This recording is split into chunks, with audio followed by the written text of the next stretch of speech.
A pleasure to meet all at last, and here we are once again with the Christmas-oriented film worth talking about. Because, believe it or not, we are in the 20-year anniversary of something starring a world professional wrestler, Bill Goldberg.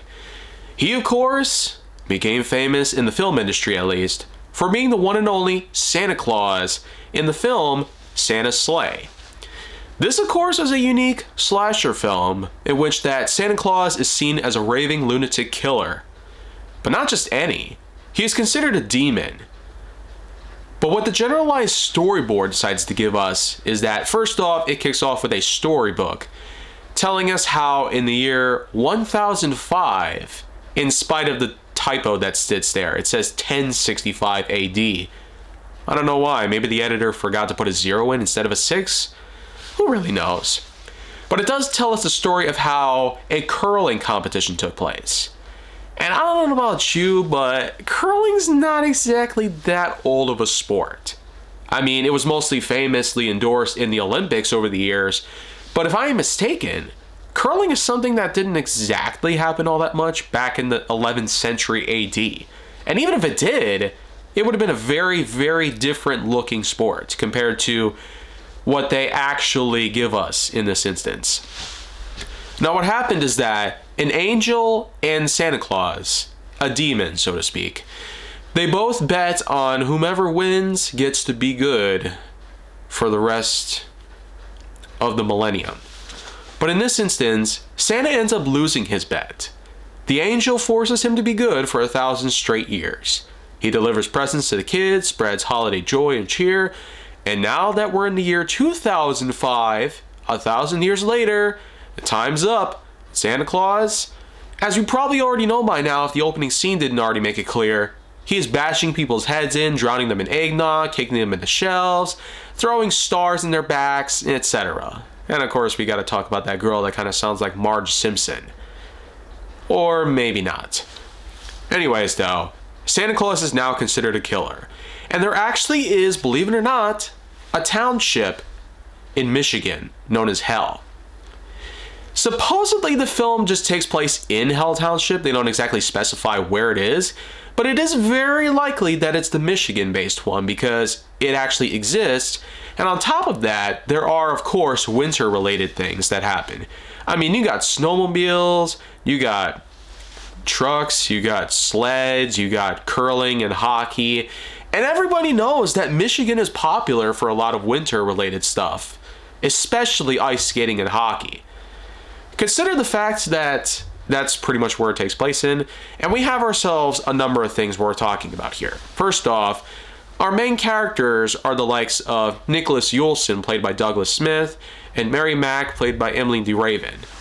Of course, they are pretty good for what they are, though I will say that the somewhat snarky and immature attitude that comes out of them is something that can be a bit annoying for some.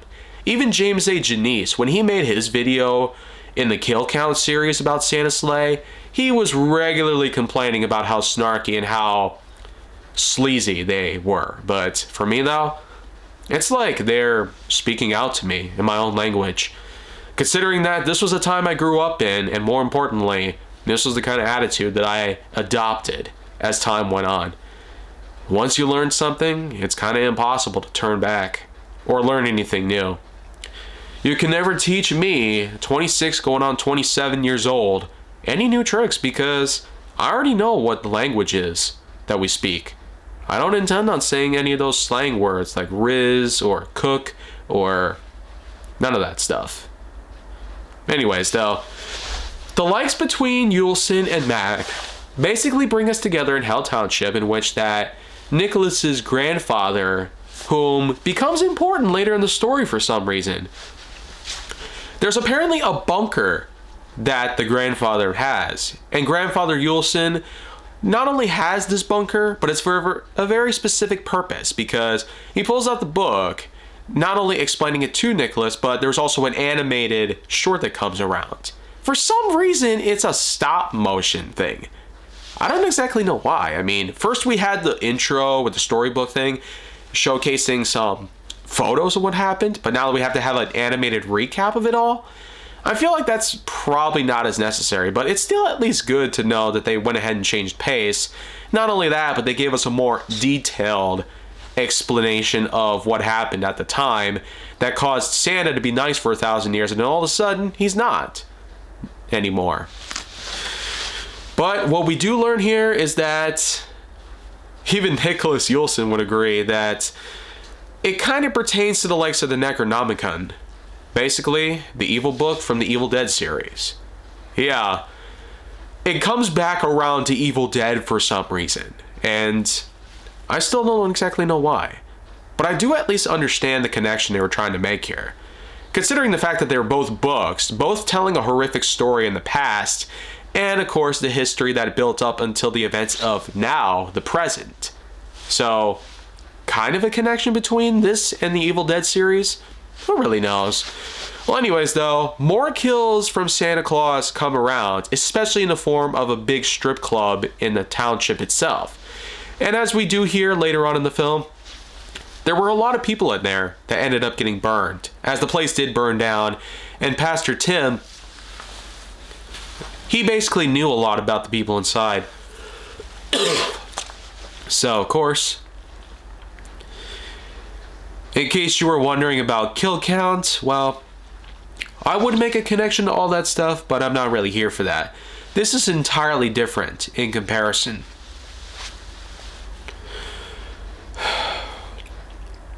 So anyways, what it all boils down to is that Santa Claus, in spite of all the beliefs from the other people in Hell Township, even a guy who's Jewish and has his own menorah in his own shop, this is probably one of the more famous scenes of the movie in which that Santa Claus does his famous move, dives through the display counter, and then stabs the guy with his own menorah. That's pretty sick, I will say. But even crazier is the fact that he was Jewish and Santa still killed him. I mean, was it for what happened earlier when an old lady went to the shop and cussed him out for not believing in Christmas? Yeah, racism detected. Anyways, though, the real big part of the story comes around when Grandfather Yulson ends up getting killed after getting stomped on by Santa. And even though the two kids basically make a run for it and eventually make it to the hockey rink, the grandfather comes back, even after Santa Claus's infamous entrance and cornering the two kids, with the Zamboni in hand, so to speak. But this is actually where we get to see a rematch take place between Grandfather Yulson and Santa Claus. The same sort of curling ring and the same sort of rules that happened 1,000 years ago. I guess one thing that does come to mind, though, is just the fact that Grandfather Yulson is an angel and has a human grandson whom is not even 20 years old. And that's, of course, in real time, not exactly by whatever could have been from angel time. I just don't even know much about that stuff. Now, I'm no mathematician, expertly speaking, but it just seems a bit strange to have a human grandson that's many years younger than who you are. Don't you think? Well, anyways, Santa Claus ends up winning the whole thing by shoving Grandfather Yulson into the hole, going into hell. And even though the kids managed to get him out, there apparently is some sort of restriction. Grandfather Yulson can't leave the hockey rink. Maybe because it's the same sort of place that him and Santa dueled each other 1,000 years ago. That's still one weird coincidence. And I mean very weird, so to speak.